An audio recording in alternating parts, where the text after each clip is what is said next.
ఇప్పుడు మీరిద్దరూ బాగా రాశారు కదా ఎగ్జామ్స్, చాలా బాగా రాశారా? నువ్వు బాగా రాసావా ఎగ్జామ్స్? చెప్పు, బాగా రాసావా ఎగ్జామ్? చెప్పు. రాయలేదా? కొంచెం బాగా రాసావా? కొంచెం బాగా రాసావు కదా, అది చాలు. ఎగ్జామ్ బాగా రాస్తే నేను గిఫ్ట్స్ ఉన్నాయన్నాను మీ ఇద్దరికి, అవునా? ఉన్నాయన్నాను కదా. నాకు ఆల్మోస్ట్ కరెక్ట్ అయిపోద్ది, కాకపోతే చిన్న చిన్న స్పెల్లింగ్ మిస్టేక్స్ కరెక్ట్ అంతే కదా. ఇంగ్లీష్ లో అయితే నాకు నమ్మకమే పోయింది. అయితే ఇంగ్లీష్ లో టాపర్, ఇందులో టాపర్. ఇంగ్లీష్లో టాపరా నువ్వు? స్పెల్లింగ్స్ లో టాపర్. ఫీలా? స్పెల్లింగ్లోనే టాపర్ అంట చెప్పారు నాకు. తెలుగు అంటే పరమ దరిద్రమైన సబ్జెక్ట్ అది. నాకు చాలా కష్టం. ఓన్లీ ఎనీవేస్ మీరు చాలా ఇద్దరు ఒక దగ్గర ఉండండి, కవర్ చేయలేకపోతున్నాను. ఒకసారి అక్కడే ఉండండి, కూర్చోండి. తెలుసు.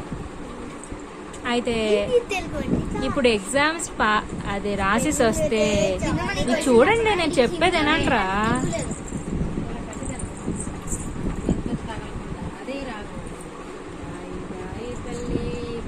నాకు అదే ట్యూన్ వస్తుంది, నాకు కూడా అదే ట్యూన్ వస్తుంది. ఎవరు? అది జీన్స్ లో ఉన్నది ఆ పాట, జీన్స్ లో ఉంది ఆ పాట. నువ్వు F3 చూసావా? అందులోని కలిసి జీన్స్ ఆడు F3 లోని పెద్ద హీరో ఉంటాడు. ఆడ మొత్తం క్యారెక్టర్ మారిపోద్ది అనమాట, మొత్తం స్టోరీ మారిపోద్ది. Celebrity videos. అప్పుడు ఆడేమంచి ఒక పెద్ద ధనవంతుడు ఉంటాడు. ఆడికేంచో F3 చెప్తున్నావా?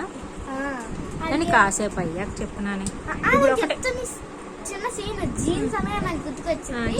ఒకడు ఉంటాడు, వాడు చాలా డబ్బున్నవాడు. అయితే వాడు కొడుకు ఏమంటే 10 ఏళ్ళ వయసులో ఏదో అన్నానని వెళ్ళిపోతాడు. వాడికి చాలా ఆస్తుంది. అది తెలుసుకొని చాలా మంది ఏంటి వెంకీ, ఆ పెద్ద హీరో ఉంటాడు కదా, హీరోయిన్ అందరూ మొత్తం స్టోరీ మారిపోద్ది. కానీ అందులో ఉన్న క్యారెక్టర్స్ మాత్రం ఉంటారు. అయితే అన్న తర్వాత ఆడే